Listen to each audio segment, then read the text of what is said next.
Welcome to the Funeral Channel Network podcast. I am so glad you're here with us today because we are about to take a deep dive into something that, well, honestly, you probably haven't thought about twice in your entire life. No, probably not. But once we start unpacking it, you're going to realize it's an object you've seen 100 times. Right. It's one of those things that is just so ubiquitous. It's essentially invisible because of its familiarity. Mm. We rarely start to ask why it's actually there. Exactly. Or if it's even doing its job anymore. So I want you to picture this. You walk into a funeral home, or maybe a church vestibule. The air is heavy, people are speaking in those hushed tones. You're taking off your coat. Yeah, that very specific atmosphere. Right, where everyone is trying to be respectful, but maybe feeling a little bit awkward. And there, right near the entrance, usually on a podium or a small table with one of those skirted tablecloths, is an object. The book. A physical bound book with lined paper inside. And there's a pen attached to a chain, or maybe just a fancy ballpoint sitting in the spine. The guest book. Or the registry. The memorial book. It goes by a few names, but the function has been the same for over a century. You wait in line, you step up, you sign your name. Maybe you write, "So sorry for your loss," and then you walk into the service. Right. It feels like a purely administrative task, like checking in at a doctor's office. But today, in this deep dive, we're going to find out that this simple administrative tool is actually a quiet but powerful artifact of remembrance. It is. But here's the twist, and this is really the crux of our conversation today. Society has changed dramatically. I mean, how we communicate, how we travel, how we store information. It's all completely different from 50 years ago. Totally different. But this specific ritual, standing in line to sign a piece of paper with a pen, it has remained entirely static. And because it hasn't evolved, we are seeing a fundamental rethinking of what this object is supposed to be. Okay, let's unpack this. Because on the surface, moving from a paper book to a digital one, it sounds like just a tech upgrade. Like moving from DVDs to streaming. Right, exactly. But our research today suggests it's way bigger than that. It feels like we're talking about a shift in human behavior, not just a shift in format. Oh, it is much bigger. Yeah. This isn't about gadgetry. This isn't about tech for tech's sake. This is about a cultural shift in how we grieve, how we connect with one another, and ultimately how we preserve history. Wow. We're effectively trying to move from a static ledger, which is what that paper book is, to a living archive. I love that distinction, static ledger versus living archive. And to guide us through this, we're looking at a really fascinating piece of source material titled Digital Legacies, The Evolution of Funeral Guest Books. It's a great read. It really is. It lays out the argument for why moving beyond paper is essential. It's not just saying paper is old, digital is new. It's actively saying paper is failing us. It does, and it touches on some really heavy themes. It talks about the limitations of ink, which we'll get into. It introduces this incredible concept called asynchronous grieving, which I think is going to be a massive light bulb moment for a lot of our listeners. Yeah. And it tackles the democratization of memory. So buckle up. We are going to look at why that book in the hallway might be becoming obsolete and what's coming to replace it. But let's start with the history, though. Because we shouldn't just tear down a tradition without understanding why it was built in the first place. Fair point. What was the original mission, so to speak, of the paper guest book? Why did we start doing this? Well, historically, the role was incredibly straightforward. It was a roll call. Just a roll call. Just documentation of attendance. Yeah. You have to remember, we are talking about a time before text messages, before social media check-ins, even before reliable long-distance phone calls were the norm for everyone. Right. You couldn't just drop a text saying, "Thinking of you today." Exactly. In small, close-knit communities, the act of physically showing up was the primary currency of support. It wasn't about writing a novel about the deceased. It was about saying, "I am physically present." Precisely. That signature on the page was a record of solidarity. It was proof that I was here and I support you. When a grieving family looked at that book later, they weren't necessarily looking for deep philosophical comfort in the handwriting. Right. They were looking for the volume of names. It was a quantifiable measure of the community wrapping its arms around them. That makes total sense. It's like a physical receipt of shared grief. Here's up. Look, 50 people came. We are not alone. That's a great analogy. A receipt. And in a localized world where you lived and died in the exact same town, that receipt was sufficient. Everyone who mattered was within a 10-mile radius. If you were important to the deceased, you were there. Right. And there's real emotional value in that. I mean, the source talks about families revisiting these books months after the loss. The funeral is over. The casseroles have stopped coming. The house is quiet. and you open that book. And that is when the isolation really sets in. That's the hardest time for many people. The adrenaline of the event has completely worn off. Yeah. So opening that book and seeing the name of a neighbor or a colleague or a distant cousin, it reinforces that you aren't alone. It validates the life of the person you lost. It says this person mattered to all these people. It's a tangible object that proves the person existed and was loved. Exactly. So we're not saying the paper book was bad. It served a purpose. It was the right tool for a specific time in history. It served a vital purpose. But, and here's where we have to be critical, so it has an inherent flaw. The source material points out that the paper book was never designed to capture the full spectrum of human memory. That's a heavy phrase. The full spectrum of human memory. It implies that memory is colorful and vast, and the book is, well, it's just black and white. Think about it. A human life is deeply complex. It's filled with color, sounds, stories, jokes, lessons. A paper guest book reduces that deep, complex relationship to a signature and maybe a scripture reference if you have really small handwriting. Right, you're squeezing it in the margin. He forces abbreviation. You are taking a multidimensional relationship and flattening it into a list of names. That's such a good point. It's compression. We are taking the richness of a life and compressing it into data points. Name, address, relationship. Exactly. And that leads us perfectly into the next section of our discussion, which is what I'm calling the friction of the physical. Because when you really stop and look at it, the paper book is actually failing us in a lot of ways we don't notice until it's pointed out to us. We just accept it because that's how it's always been done. Right. It's tradition. But tradition can sometimes mask inefficiency. So let's talk about this friction. The source material breaks this down into some very specific constraints. What's the first one? The first one is simply a constraint of capacity and expression. The physical limitations of the page itself. Oh, totally. I have felt this anxiety myself. You're standing in that line at the funeral home. There are 5 people behind you. You finally get to the book. You have this pen that maybe works, maybe doesn't. Right. And you have this tiny rectangle of space on a single line. What can you possibly write? You can't write much, and that's the rush factor. Even if you wanted to write a beautiful story about how the deceased changed your life or share a funny memory from college, the physical environment prohibits it. Yeah, you are socially pressured to sign and move. You can feel the eyes of the people behind you. You don't want to be the guy holding up the line while you write a memoir. Exactly. So what do? We write thinking of you, or with deepest sympathy, we default to the generic. It becomes generic by necessity, not by choice. Oh. That's tragic, actually. You might have the most profound feelings in the world, but the medium forces you to sound like a 79-cent greeting card. We are forced into cliches because the medium simply doesn't allow for nuance. The interface, the pen, and the line dictates the content. And then there's the second constraint, which I think is arguably the biggest one in our modern world, the tyranny of geography. This is huge. The traditional guest book assumes a local life. It assumes that everyone who matters lives within driving distance of the funeral home. But that is simply not the world we live in anymore. No families are global. Friends are scattered. Right. I have friends I've known for 10 years who I've never met in person. Or family members who live on entirely different continents. I think about my own circle. If I passed away tomorrow, probably half the people who care about me wouldn't be able to get to the physical location within 48 hours. Flights are expensive. Work schedules are rigid. Visas are complicated. So if you have a paper-only system and you cannot attend the service in person, maybe you're sick, maybe you can't afford the flight, maybe you're deployed overseas. Yeah. You are effectively erased from the memorial record. Wow. Erased. That is harsh, but it's true. If you aren't in the room, you aren't in the book. It is true. Yeah. And think about the pain of the absent mourner. You want to pay your respects. Yeah. You want the family to know you care.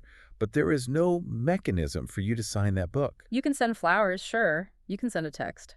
But you can't join that communal list of support.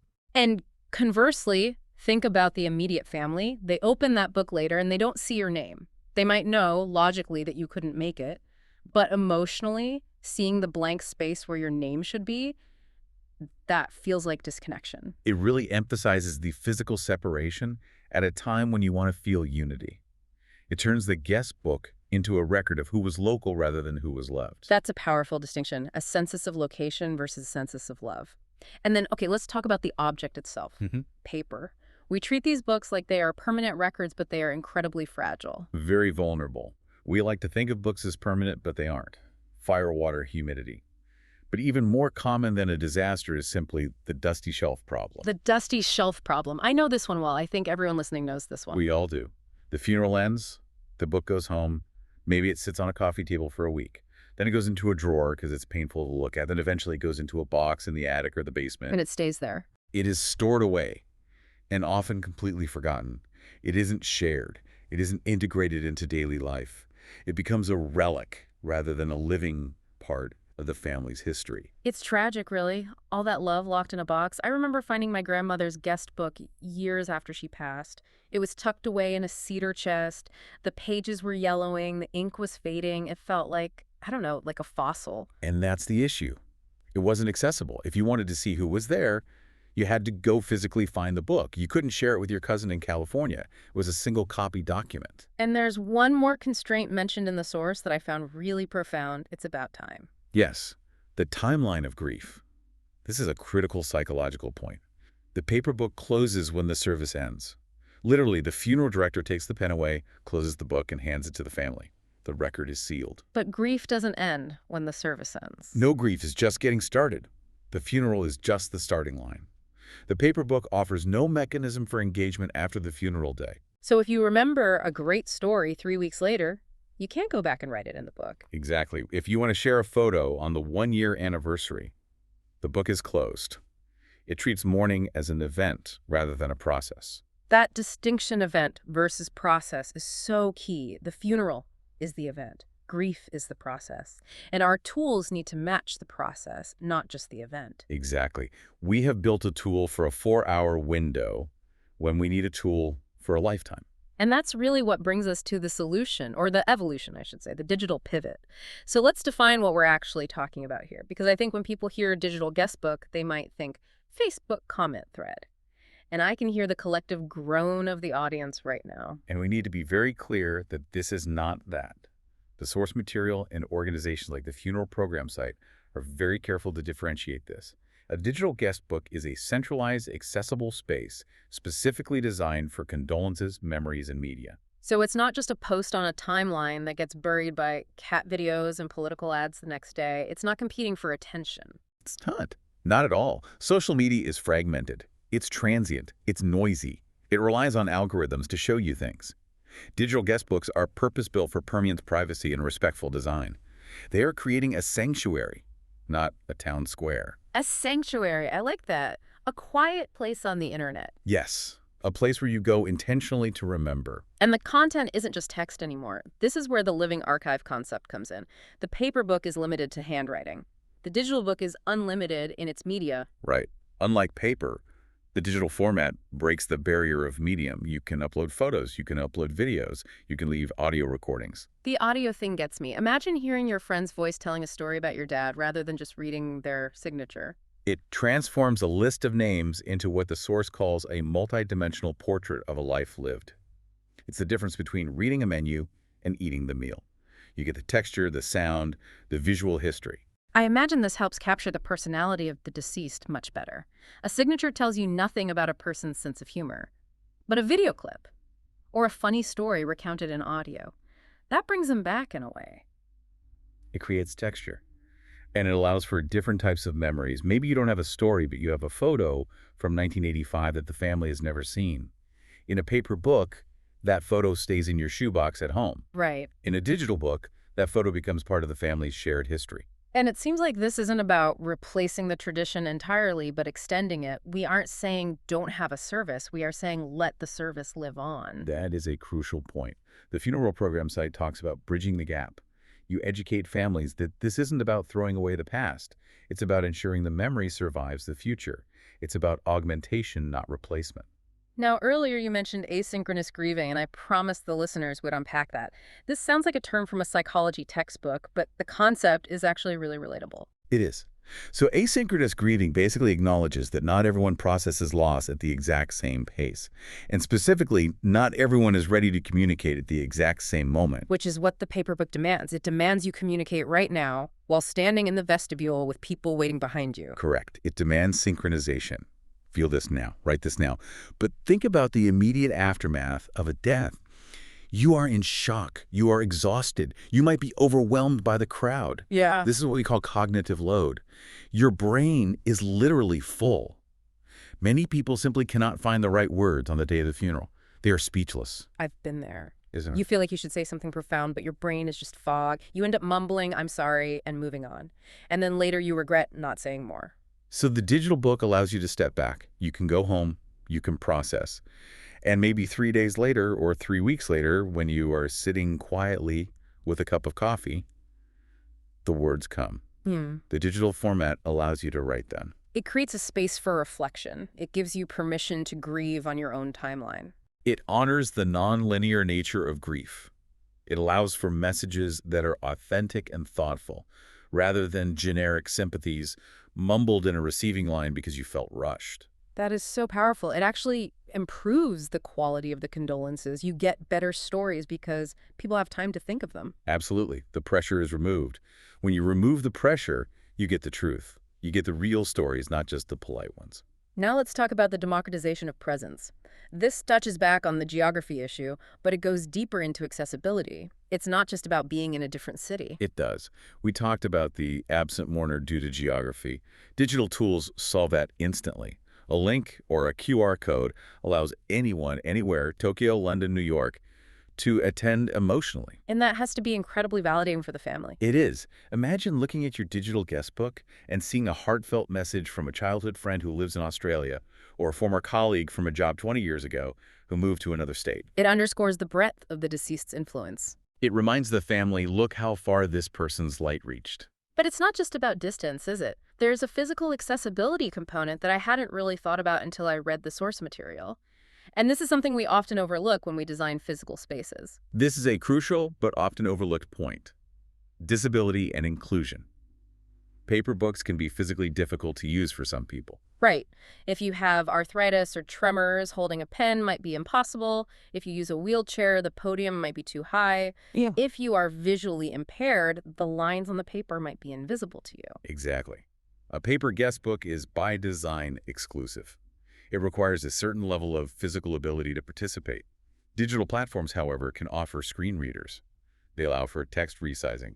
They have voice-to-text options. So someone who literally physically could not sign the book in the hallway, who might have felt embarrassed or excluded, can now leave a full, beautiful message from their iPad at home. And that aligns with our broader societal values of dignity and equity. We are saying that everyone's memory matters, not just the people who can physically stand in line and hold a pen. That's a really beautiful way to put it. It's about equity of memory. Everyone gets a seat at the table. It is. And it also breaks down the social hierarchy of a funeral. Sometimes at a funeral, there's a feeling of who is the most important mourner, the front row versus the back row. Oh, absolutely. The politics of grief. Digital spaces flatten that. A comment from a casual acquaintance can stand right next to a comment from a sibling. And sometimes that acquaintance has a story that the sibling has never heard. It allows for a more complete picture. Okay, let's look further down the road. Section 6 of our discussion here, legacy and preservation. Because we're not just doing this for next week, we're doing this for the next generation. We have to take the long-term view. We talked about the paper book fading or getting lost. Secure digital storage is designed to be permanent. But I love the grandchild perspective. Tell me about that. This really resonated with me as someone who loves history. Imagine a grandchild born 5 years after their grandfather passes away. That child never meets him. If they find the paper guest book in the attic 20 years later, what do they see? A list of names. Right. Bob Smith, Mary Jones. They don't know who these people are. It's just data. It's a list of strangers. It's a census. It tells you nothing about the man. But if they open the digital archive, they read stories about their grandfather's character. They see a video of them laughing. They read a comment from Bob Smith that says, your grandfather helped me fix my roof in the middle of a storm. Suddenly they aren't just seeing names, they're learning who he was. It humanizes ancestry. It provides insight into relationships and impact, not just dates and attendance. It turns a name on a family tree into a flesh and blood person. And that is a gift to the future. It's the difference between a census record and a biography. We are leaving behind a richer inheritance. And the memorial can grow right. It's not static. It's not like, okay, the funeral's over, seal the archive. Okay. No families can add to it on anniversaries. Thinking of you today, Dad. I wish you could have seen your grandson graduate today. It becomes a living document. It can be integrated into broader digital memorials or genealogy sites. It becomes a place where the relationship continues even though the person is gone. Before we get too philosophical, though, I do want to touch on the mundane practical logistics, because anyone who has planned a funeral knows it is a logistical nightmare. Yes. It's expensive, it's stressful, and you're doing it all while you're heartbroken. It is overwhelming. And honestly, digital books solve some very boring but very real problems. First, no lines at the service. Yeah. That bottleneck at the entrance, gone. That helps the flow of the whole event. You don't have people stuck in the vestibule when the service is actually starting. It does. But here is the big one for the family. The thank you note relief. Oh my gosh, yes. The dreaded thank you notes. Have you ever tried to decipher 50 different handwriting styles from a guest book? Is that an L or a T? Is that a 7 or a 1? And then you have to manually type that into an address book. It is a tedious, frustrating task. It's a nightmare. And you're doing it while you're grieving? You just want to rest, but you feel obligated to send these cards out? Digital entries are legible, they are typed, and often they are exportable. You can click a button and have a list of names and addresses to send cards to. Some platforms even let you print labels directly. That alone seems worth the switch, just saving those 10 hours of administrative hell. It saves hours of frustration. And there's the cost efficiency. You aren't printing photos or shipping books. The digital link can be shared endlessly. You aren't buying multiple copies of a book for different family members. Everyone has the original. So we're sold on the benefits, but how does this actually look in practice? Because I think people are worried it might feel, I don't know, tacky, like everyone is on their phones during the service. That's a completely valid concern. We don't want a funeral to look like a waiting room where everyone is just scrolling. But the source material, and again, experts like the funeral program site, emphasize seamless integration. It's not about people staring at screens during the eulogy. So how is it done well? How do you introduce it without it feeling intrusive? It's often a QR code on the back of the printed program, or a small tasteful card on the entrance table. It complements the video tributes. So you take the card home, scan it later. Exactly. Or you scan it in the lobby before you sit down. Or maybe the funeral home sends out the link in the obituary email. It creates passive availability. Yeah. It's there if you want it, but it's not demanding your attention during the solemn moments. When done well, it doesn't disrupt the solemnity. It enhances the connection. It operates in the background. Right. It's an option, not a mandate. But here's the elephant in the room. The internet can be a scary place. What about privacy? What about trolls? We've all seen comment sections on news sites. They are toxic. The troll concern is the first thing people ask. How is this safe? Will people post spam? And this brings us back to the difference between public social media and specialized tools. Right. Digital guestbook platforms have content moderation. They have data ownership. They have privacy controls. Families control who views and contributes. It's not a public forum open to the anonymous masses. It's a gated garden. That is such an important distinction. You aren't throwing the doors open to the world. You are inviting your community into a private digital space. Exactly. You can password protect it. You can approve posts before they go live. It gives the family control over the narrative, which is something you just don't get on Facebook. And the cultural verdict seems to be shifting this way, regardless of the fears. We are moving toward narrative-driven remembrance. What do you mean by that? Well, I feel like funerals used to be very formulaic, very insert name here. But now people want personalization. They want the service to feel like the person. You're absolutely right. Society is moving away from standardized rituals toward personalized stories. We want to know the individual. And realistically, we have to look at generational preferences. The younger generation. Younger people are often more comfortable expressing deep emotion digitally than verbally in person. That might sound strange to an older generation, but for a 25-year-old, writing a deeply emotional post is a native language. Standing in a receiving line and shaking hands feels awkward and stiff. So by forcing them to use the paper book, we might actually be silencing them. We are asking them to speak a language they aren't fluent in. In a way, yes. Yeah. We're creating a barrier to their grief. Moving beyond paper isn't abandoning tradition. It is expanding it to meet modern emotional modes of communication. It's meeting people where they are. If people are the digital, grief needs to be digital too. Precisely. If we want the stories, we have to go where the storytellers are. So let's recap where we've been today. This has been quite a journey for a humble book. It really has. We've established that we are moving from a signature on a page, a simple proof of presence, Yeah. to a multimedia inclusive everlasting archive of a life. We've seen that in a mobile digital world, relying solely on paper simply fails to meet the needs of modern mourners. It's too small, it's too local, it's too fragile. And so what here is crucial. This isn't about technology for technology's sake. It is about ensuring love and memory endure long after the final page is turned. It's about keeping the conversation going. It's about refusing to let the memory fade just because the ink does. I love that. And I want to leave you, the listener, with a thought to chew on. We spend so much time curating our lives online, our Instagrams, our LinkedIns. We build these digital avatars of ourselves. But when we think about the guest books of the future, Yes. if a guest book is no longer just a list of names, but a curated collection of memories, what entries are you currently creating in the lives of others? If your friends had to fill your digital guest book today, would they have stories to tell? Or would they just sign their names? That is the big question. We need to live lives that generate stories, not just attendance records. And deeper still, if the guest book never closes, if the digital archive is always open, does the funeral ever truly end?